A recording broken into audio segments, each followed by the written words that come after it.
మొదటి అధ్యాయము 25వ వచనం నుండి 28వ వచనం వరకు చదువుకుందాం. మొదటి సమూయేలు గ్రంథము మొదటి అధ్యాయము 25వ వచనం నుండి 28వ వచనం వరకు. వారు ఒక కోడెను వధించి పిల్లవానిని ఏలి యొద్దకు తీసుకొని వచ్చినప్పుడు ఆమె అతనితో ఇట్లా నేను, నా ఏలినవాడా, నా ఏలినవాని ప్రాణము తోడు నీ యొద్ద నిలిచి యెహోవాను ప్రార్థన చేసిన స్త్రీని నేనే. ఈ బిడ్డను దయచేయమని యెహోవాతో నేను చేసిన మనవిని ఆయన నాకు అనుగ్రహించెను. కాబట్టి నేను ఆ బిడ్డను యెహోవాకు ప్రతిష్ఠించుచున్నాను. తాను బ్రతుకు దినములన్నిటను వాడు యెహోవాకు ప్రతిష్ఠితుడని చెప్పెను. అప్పుడు వాడు యెహోవాకు అక్కడనే మ్రొక్కెను. చాలండి.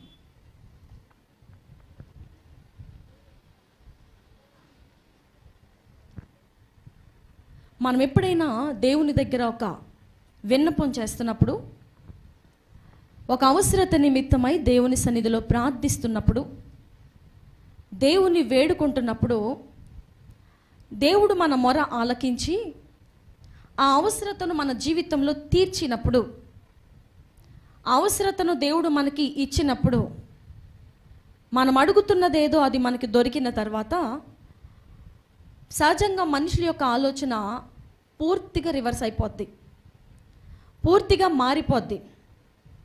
అడిగినది పొందుకోవటానికే కదా, నేనేది అడుగుతున్నానో దాన్ని నేనేం చేయడానికి, పొందుకోవటానికే. నేను మళ్ళీ తిరిగి ఎవరికో ఇవ్వటానికి కాదు కదా నేను అడిగింది.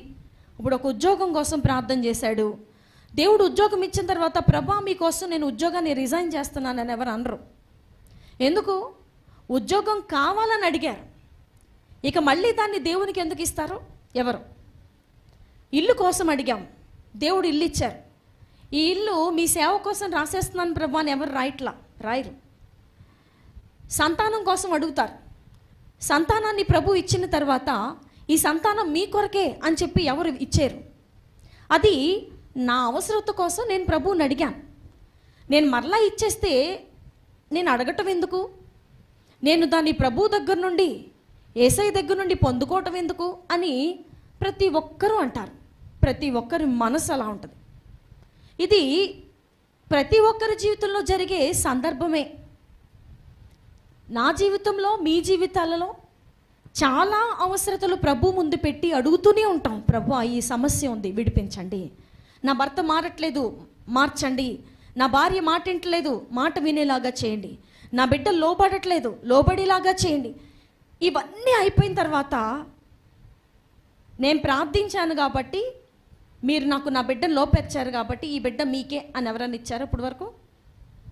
కానీ బైబిల్ గ్రంథంలో ఒక ప్రత్యేకమైనటువంటి, ఊహించినటువంటి, ఒక ఆశ్చర్యకరమైనటువంటి ఒక తల్లి, ఒక బిడ్డ ఉన్నారు.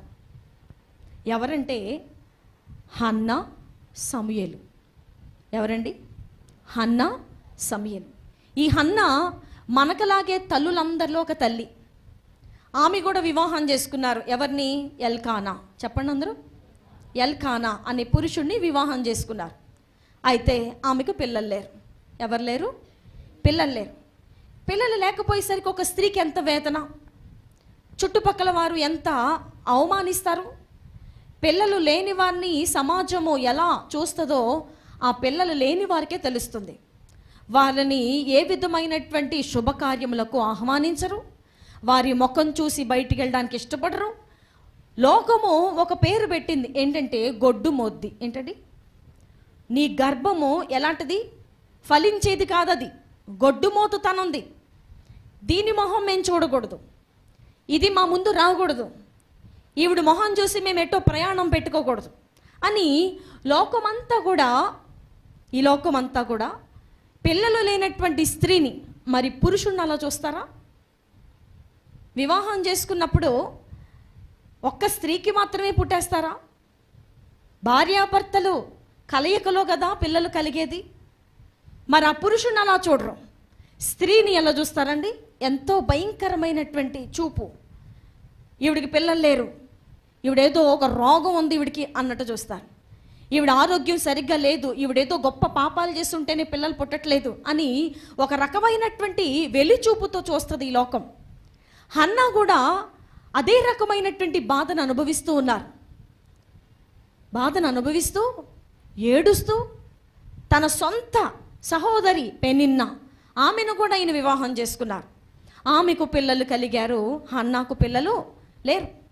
లేకపోయేసరికి తను అనుకున్నారు, నేను దేవుడైనటువంటి యెహోవా సన్నిధిని ఏం చేయాలి, ప్రార్థన చేయటానికి వెళ్ళాలి. వెళ్ళి అక్కడ నా విన్నపాన్ని ప్రభు ముందు తెలియచేయాలి. ప్రభు దగ్గర నేను మొరపెట్టుకోవాలి. నా అవసరతను ప్రభు దగ్గర నేను చెప్పాలి. నాకే అవసరత ఉందో నేను ప్రభువుని అడగాలి. ఈ రోజుల్లో మీ అవసరతలు, మన అవసరతలు ప్రభు దగ్గర ఎంతమంది విశ్వాసముతో దాన్ని పట్టుదలగా పెట్టి అడుగుతున్నాం? ఈ రోజున హన్నా జీవితంలో నుండి మనం ఏం నేర్చుకోవాలి అంటే, అన్ని సంవత్సరాలుగా డాక్టర్ల చుట్టూ తిరిగి మందులు వాడి అనేక రకాలుగా ప్రయత్నాలు చేసి విసికి వేసారిపోయి ఇక చివరిగా దేవుని సన్నిధికి వచ్చి విశ్వాసముతో ప్రార్థన చేయుట హన్నాకే చేతనైంది.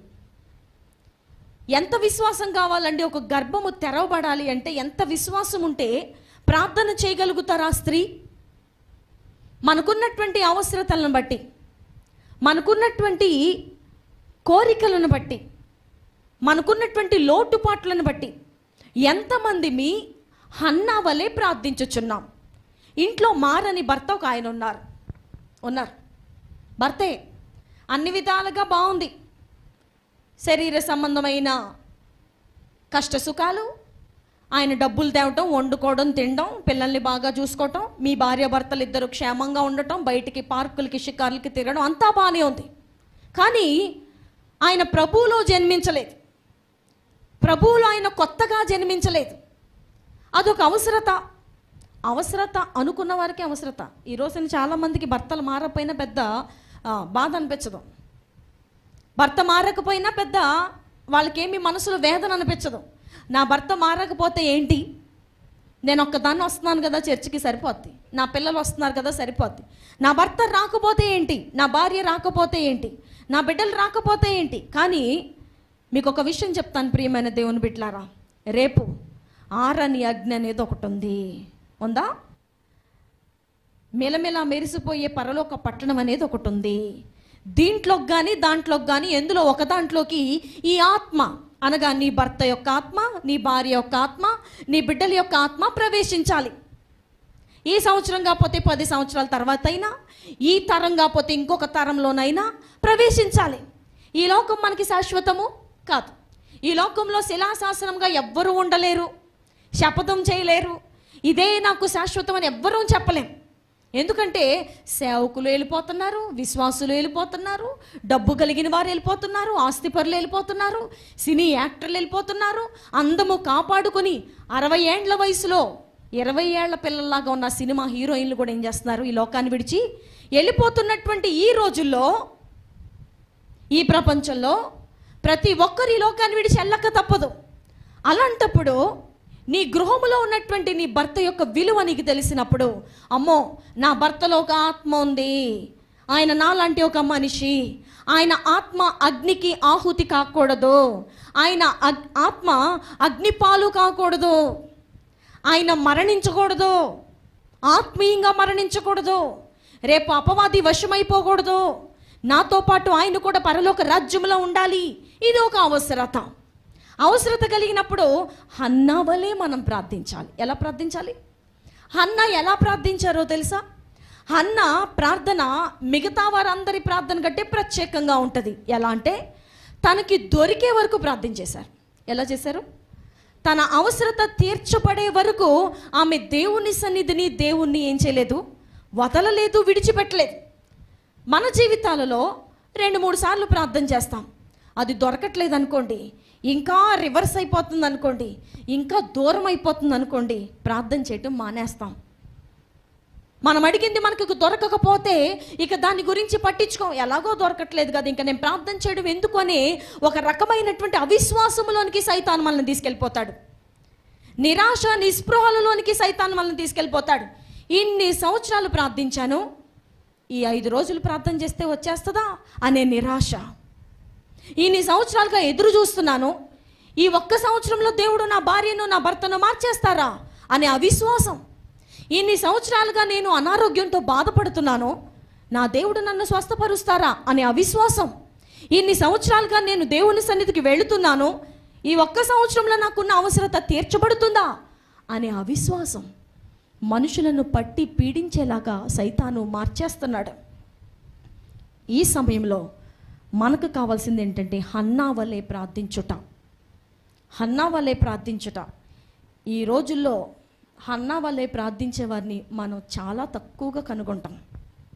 హన్నా ఇంటి పక్కనే చర్చ్ ఉండి అక్కడికి వెళ్ళి 1 గంట ప్రార్థన చేసుకుని రాలా. ఆమె ఉండే ప్రాంతం వేరు, దేవుని మందిరం ఉండే షిలోహు వేరు, చాలా దూరము, కొన్ని వందల కిలోమీటర్ల దూరము.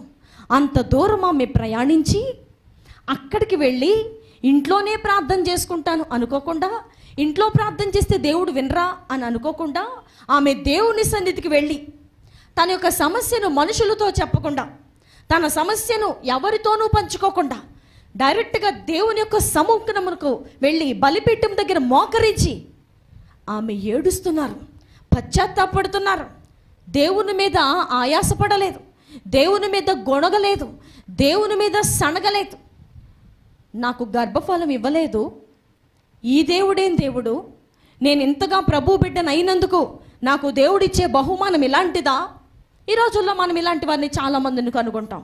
ఇట్టే ప్రభు మీద ఆయాసపడిపోతారు, ఇట్టే సేవకుల మీద ఆయాసపడిపోతారు, ఇట్టే సంఘంలో ఎవరి మీద ఆయాసపడిపోతారు. ఇట్టి వారందరూ మారు మనసు పొందాలి. ఏం పొందాలి? మాట అంటే ఎంతమందికి వెంటనే చిరాకు వచ్చేస్తుంది? పక్కవారు ఒక మాట అంటే ఎంత సులువుగా ఆయాసం వచ్చేస్తుంది? ఒక ఎక్స్ట్రాగా ఒక పని చెప్తే ఎంత ఆయాసం వచ్చేస్తుంది? ఎవరైనా ఒక మాట కటుకుగా మనల్ని అన్నప్పుడు ఎంత తొందరగా ఆయాసం వచ్చేస్తుంది? అది సేవకులే కానివ్వండి, సంఘములో వారి కానివ్వండి, ఇంట్లో ఉన్నటువంటి భార్యాభర్తలు కానివ్వండి, తల్లిదండ్రులు కానివ్వండి. ఒక మాట అనగానే రిట్రీట్ నుంచి బయటకు వచ్చినటువంటి ఈ యొక్క ప్రోడక్ట్, ఈ యొక్క వస్తువు రిట్రీట్లో బాగా తయారయ్యి రిఫైన్ చేయబడి బాగా అన్ని ప్రాసెస్లు గుండా ఇది వెళ్ళి దానిలో ఉన్నటువంటి తగరమును మస్టును అన్ని రకాలైనటువంటి తుక్కు దోగరన్నిటినీ దేవుడు కాల్చివేసి ఒక మంచి వస్తువుగా తయారు చేసి దాన్ని ప్యాకింగ్ చేసి బ్రాండ్ మార్కేసి ఇది ఇప్పుడు మార్కెట్లో అమ్మొచ్చు అనేలాగా దేవుడు సిద్ధం చేసిన తర్వాత, అలాగూ ఒక ఆత్మ సిద్ధపడిన తర్వాత, ఒక విశ్వాసి సిద్ధపడిన తర్వాత ఒక మాట అంటే మళ్ళీ తట్టుకోలేకపోతున్నారు. ఒక మాట అంటే మళ్ళీ తట్టుకోలేకపోతున్నారు. భర్త ఒక మాట అంటే వెంటనే ఆయాసం వచ్చి మొక్క మాట చేసుకుంటున్నారు. ఇది తాత్కాలికమైనటువంటి మార్పా, శాశ్వతమైనటువంటి మార్పా? శాశ్వతమైనటువంటి మార్పు చెందిన వారిలో, నిజముగా మారు మనసు పొందిన వారిలో, నిజముగా ప్రభు సన్నిధిలో వధించబడిన వారిలో, అర్పణగా మార్చబడిన వారిలో, ఇంటిలోనికి వెళ్ళిన వారిలో, తగ్గించుకున్న వారిలో ఇట్లాంటిది మరలా మనం చూడగలమా? మరలా బూతు పదాలు చూడగలమా? మరలా సినిమాలు చూసే మనసు చూడగలమా? మరలా సీరియల్స్ చూడాలనే ఆశను చూడగలమా? మరలా ఫోన్లో రకరకాలైనటువంటి రీల్స్, షార్ట్స్, ఇంకేదో 1 minute షార్ట్స్, లేకపోతే ఇంకా 1/2 నిమిషంలో చేసే షార్ట్స్, ఇంకేదో లోకస్తులు చేసేటువంటి ఆ వీడియోలు చూడాలన్న ఆశ వస్తుందా అండి? చూడడం తర్వాత సంగతి, అసలు ముందు ఆ ఆశ వస్తుందా? ఆ ఆశ రిట్రీట్లో ఏమైంది? వధించబడిందా? ఆ ఆశ రిట్రీట్లో వధించబడిన వారైతే ఖచ్చితంగా ఒక మాట అన్నప్పుడు మొఖాలు మార్చరు, ఆయాసపడరు, మనసులో తిట్టుకొనరు, మనసులో గొణుక్కోరు, మనసులో సణుక్కోరు, వివిధమైనటువంటి వ్యతిరేకతను లోపల పెంచుకొనలేరు. హన్నా దేవుని మీద సణగలేదు, దేవుని మీద గొణగలేదు, దేవుని మీద అబండాలు వేయడానికి ఇష్టపడలేదు, తన భర్త మీద అబండాలు వేయడానికి ఇష్టపడలేదు, ఇంకెవరినో ఏలి మీద ఆయాసపడిపోవడానికి ఇష్టపడలేదు. తన అవసరతను గుర్తించారో నేరుగా దేవుని సన్నిధికి పరిగెత్తి ఆమె ప్రార్థించడం ప్రారంభించారు. మన అవసరతలను మనం తడుతూనే ఉంటాయి, కానీ దానికి కావలసినటువంటి ప్రార్థన అనే ఇంధనాన్ని మనం ఇవ్వకపోవటం సమస్యలుగానే మిగిలిపోవటకు కారణము, ఇబ్బందులుగానే మిగిలిపోవటానికి గల కారణము. సమస్యలు లేనివారు ఏమని ప్రార్థన చేయాలి? మరి సమస్యలు ఉన్నవారేమో సమస్యల కోసం ఏడుస్తాం, సమస్య లేదు అనుకున్నవారు ప్రార్థన చేయక్కర్లేదా? నాకే సమస్య లేదండి, అన్నీ బాగున్నాయి, సర్వ సమృద్ధి నాకుంది, తినడానికి ఉంది, ఉండడానికి ఉంది, కట్టుకోవడానికి ఉంది, భార్య ఉన్నారు, పిల్లలు ఉన్నారు, భర్త ఉన్నారు, అన్నీ బాగున్నాయి, చేతి నిండా డబ్బు ఉంది, లక్షలు ఉన్నాయి, అంతా సర్వ సమృద్ధిలో నేను జీవిస్తున్నాను. ఇప్పుడు నేను ఏ అవసరత కోసం ప్రార్థించాలి? అవసరతల్లో ఉన్నవారి కోసం ప్రార్థించాలి, సంఘము కోసం మొరపెట్టాలి, సేవకుల కొరకు పశ్చాత్తాపడి ఏడవాలి, నూతన ఆత్మలు పట్టబడు నిమిత్తమై ప్రార్థించాలి. సంఘములో ఎవరైనా వ్యతిరేకంగా ఉన్నట్టు నీకు అనిపిస్తే, వారి మాటల ద్వారా నీకు స్మెల్ వస్తే, దాని కొరకు ప్రభు సన్నిధిలో పెట్టి ప్రార్థించాలి.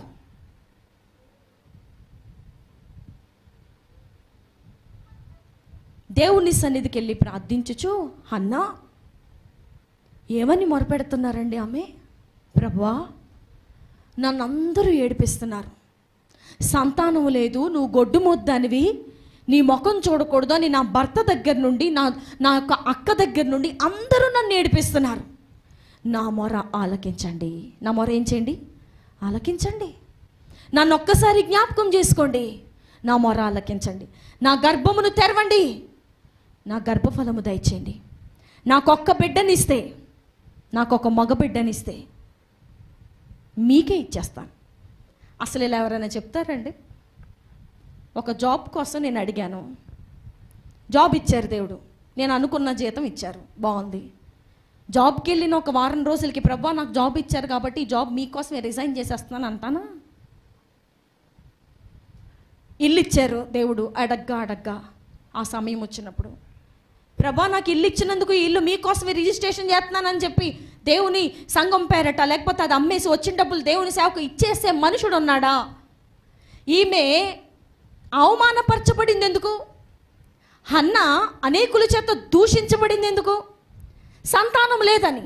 ఆ సంతానం పొందుకోవటానికి దేవుని సన్నిధికి వచ్చి, ఆ సంతానం పొందుకున్న తర్వాత మరలా మీకు ఇచ్చేస్తానని చెప్తే, మరలా ఆమె ఇంటికి వెళితే సంతానం లేని వ్యక్తిగా కనపడతారా, ఉన్న వ్యక్తిగా కనపడతారా? మీరు చెప్పండి.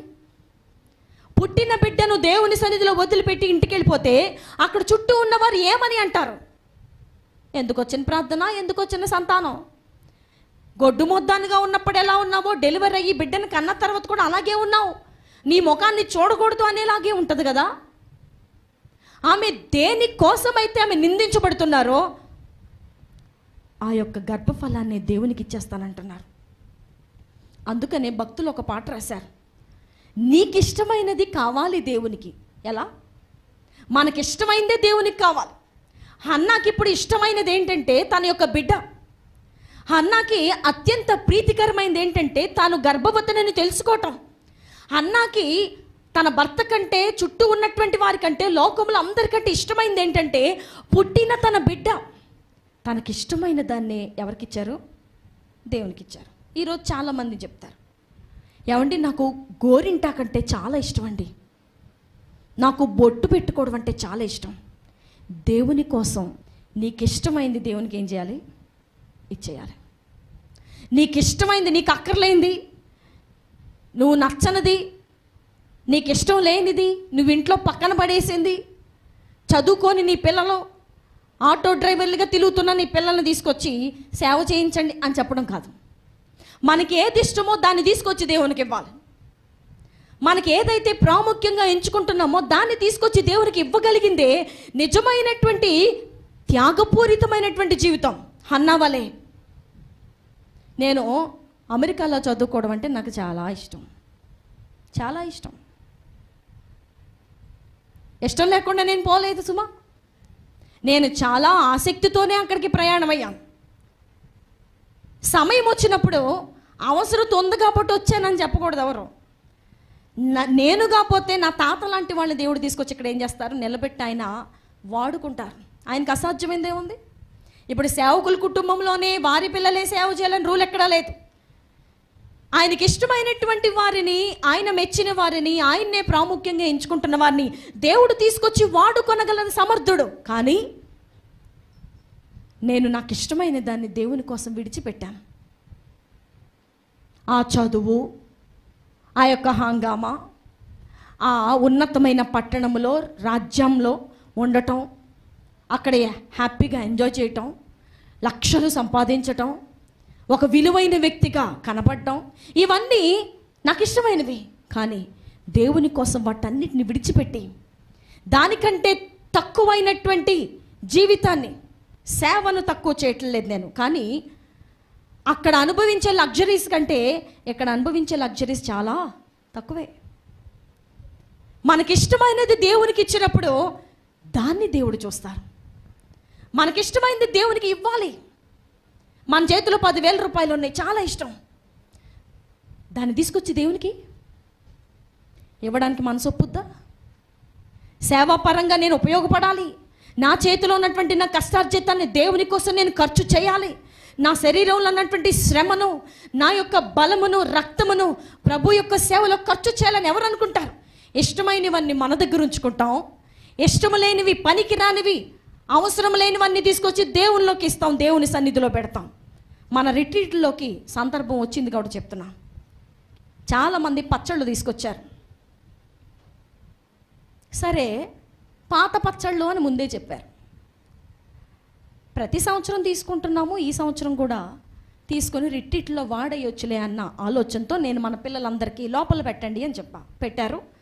పెట్టిన తర్వాత వాళ్ళు అనుకుంటున్నారు, ఇవి బాలేదు తెచ్చారు అని చెప్పి ఒక్కొక్క మాట నాకు వినపడుతుంది. కానీ బాలేని ఎందుకు తెస్తారులే అనే ఆలోచనతో నేనున్నా. ఒకరోజు నేను భోజనం చేస్తున్నప్పుడు అన్ని పచ్చళ్ళు కొంచెం కొంచెం వేసి టేస్ట్ చేశాను. కనీసము నోట్లో పెట్టలేనంత భయంకరంగా ఉన్నాయి. వింటున్నారా? నోట్లో పెడితే విపరీతమైనటువంటి చేదు, ఒక రకమైన కారు, పచ్చడంతా మాగిపోయి 2 సంవత్సరాలదో 3 సంవత్సరాలదో మనకు తెలియదు. కానీ అవన్నీ పెద్ద పెద్ద డబ్బాలతో ఈ ఊరు కాదు పొరుగురు నుంచి కూడా పంపించేశారు. అయ్యయ్యో, ఇంత చేదైన పచ్చళ్ళు రిట్రీట్లో అందరికీ వాడమని ఎట్లా ఇచ్చారు?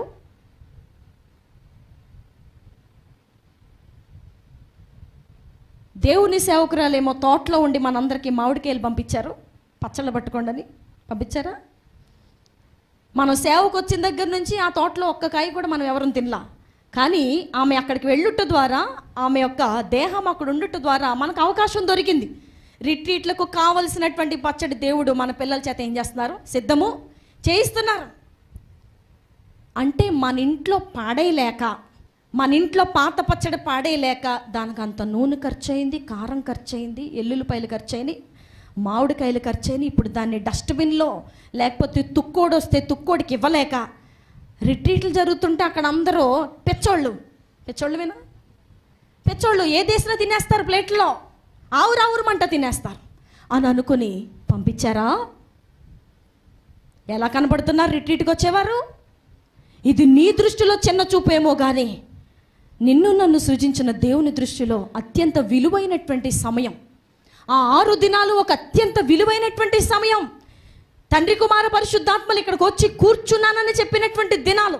ఆ దినాల్లో ఇంట్లో పాడైపోయిన పచ్చడి తీసుకొచ్చి తినమంటావేంటి? నేనేం చెప్పానో తెలుసా? మీ ఇంటికి పట్టుకెళ్ళిపోయి మీరు వేసేసుకొని మీరు తినండి, మాకొద్దులే, ఆ పాత పచ్చళ్ళు మాకొద్దు, మీ ఇంటికి పట్టుకెళ్ళిపోయి మీరేం చేయండి, మీరు వేసుకుని మీరు తినండి. కొంతమంది నన్ను అడ్డగించుటకు చూశారు. తెలివైన వారు కదా, బాగానే ఉన్నాయి కదా, ఇదేంటి?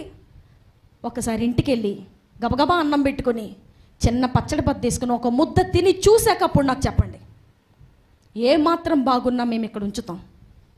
ఎంత భయంకరంగా ఉంటే ఎవరికి వేయాలా పచ్చళ్ళు? మళ్ళీ సంవత్సరం వాళ్ళు ఆ పచ్చళ్ళు తెస్తారా? తేరన్న వాళ్ళు చేయి చూపించండి. మళ్ళీ సంవత్సరం పాత పచ్చడి చూడంగానే నేనే గుర్తొస్తా. తీసుకెళ్ళామో ఏం చేస్తుంది, వెనక్కి పంపించేస్తుంది. బాబోయ్, ఎవరికన్నా పక్కింటి వాళ్ళకి ఎవరికన్నా ఇచ్చేయచ్చులే. మనకిష్టమైంది కావాలి దేవునికి. ఏంటండి, ఇప్పుడు ఆ పచ్చడి పట్టినప్పుడు పట్టగానే ఒక డబ్బాడు తీసుకొచ్చి ఇస్తే ఇక్కడ ఎవరైనా కాదన్నారా? ఆ పచ్చడి పట్టావు కదా 2 సంవత్సరాల క్రితం, అప్పుడే ఒక డబ్బాడు తీసుకొచ్చి దేవుని సన్నిధిలో ఇస్తే వాడుకోరా? ఎవరు దాన్ని అన్నంలో వేసుకుని తినడానికి ఇక్కడ ఎవరు నోర్లు గరిగిన వారు లేరా? అంతా అయిపోయి పిల్లలు పెద్దోళ్ళు యజమానులు అందరూ తినేసి, వర్షాకాలంలో తినేసి కదిపేసి దాన్ని ఇష్టం వచ్చినట్టు చేసేసి మిగిలిపోయిందంతా ఒక డబ్బాలో పడేసి రిట్రీట్లో వాడేయండి. అబ్బా, ఈ రిట్రీట్ అలాంటిది కాదు, అస్సలు కాదు. నేనైతే దాన్ని అసలు ఎంత మాత్రం సహించలేకపోయా. కనీసము నోట్లో పెడితే భయంకరమైన చేదు. ఏమనుకుంటున్నారండి మనుషులు? రిట్రీట్ అంటే మాగిపోయినాయి, పాడైపోయినాయి అన్నీ తీసుకొచ్చి ఇక్కడ ఇచ్చేస్తే వాడేస్తానుకా. ఇంట్లో వాడేసి మిగిలిపోయిన నూనె తీసుకొచ్చి రిట్రీట్లో వాడండి. మేము తినేగా మిగిలిన కూరలు తీసుకొచ్చి మీరు వేసుకొని తినండి. మేము అందరం తినేసాం, ఇంకెవ్వరు తినాల్సిన వాళ్ళు లేరు. ఇది ఒక పెద్ద డైలాగ్ అనమాట. మేము అందరం తినేసామండి, ఎవరు లేరు ఇంక తినడానికి, మీరే తినాలి. అదేంటది? మొదటి ముద్ద నాదని దేవుడు చెప్పారు, అవునా? పిడికెడులో మొదటి ముద్ద తీసుకెళ్ళి ఎవరికి ఇవ్వాలి? దేవునికి ఇవ్వాలి. మొదటిది నాది అని దేవుడు చెప్పారు. అందరూ తినేసిన తర్వాత లాస్ట్ తీసుకొచ్చి దేవునికి ఇస్తాం మనం. హన్నా గొడ్రాలితనాన్ని అనుభవించి, బాధను అనుభవించి, వేదన అనుభవించి ఉండి ఉండి ఇక విరక్తి చెందినటువంటి ఆమె జీవితంలో పుట్టక లేక పుట్టినటువంటి తన బిడ్డను తీసుకెళ్ళి దేవునికి ఇచ్చేస్తానంటున్నారు. అలా ఎవరైనా చేయగలుగుతారా? రాక వచ్చారు, దేవుని సన్నిధికి తీసుకెళ్దాం. నేను ఎంతో కాలంగా ఎదురు చూస్తున్నటువంటి డబ్బు నా చేతికి దేవుడు ఇచ్చారు, దీంట్లో 10వ భాగం తీసుకెళ్ళి దేవునికి ఇస్తా. అస్సలు మనసు ఒప్పదు. మా ఇంట్లో వండుకున్నటువంటి ఈ మంచి రుచికరమైనటువంటి భోజనాలు సేవకులకు తీసుకెళ్ళిద్దాం.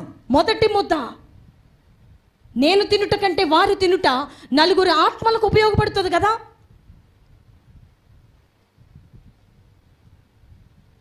దేవునికి ఇచ్చేది ఏదైనా సరే ప్రథమ ఫలమై ఉండాలి.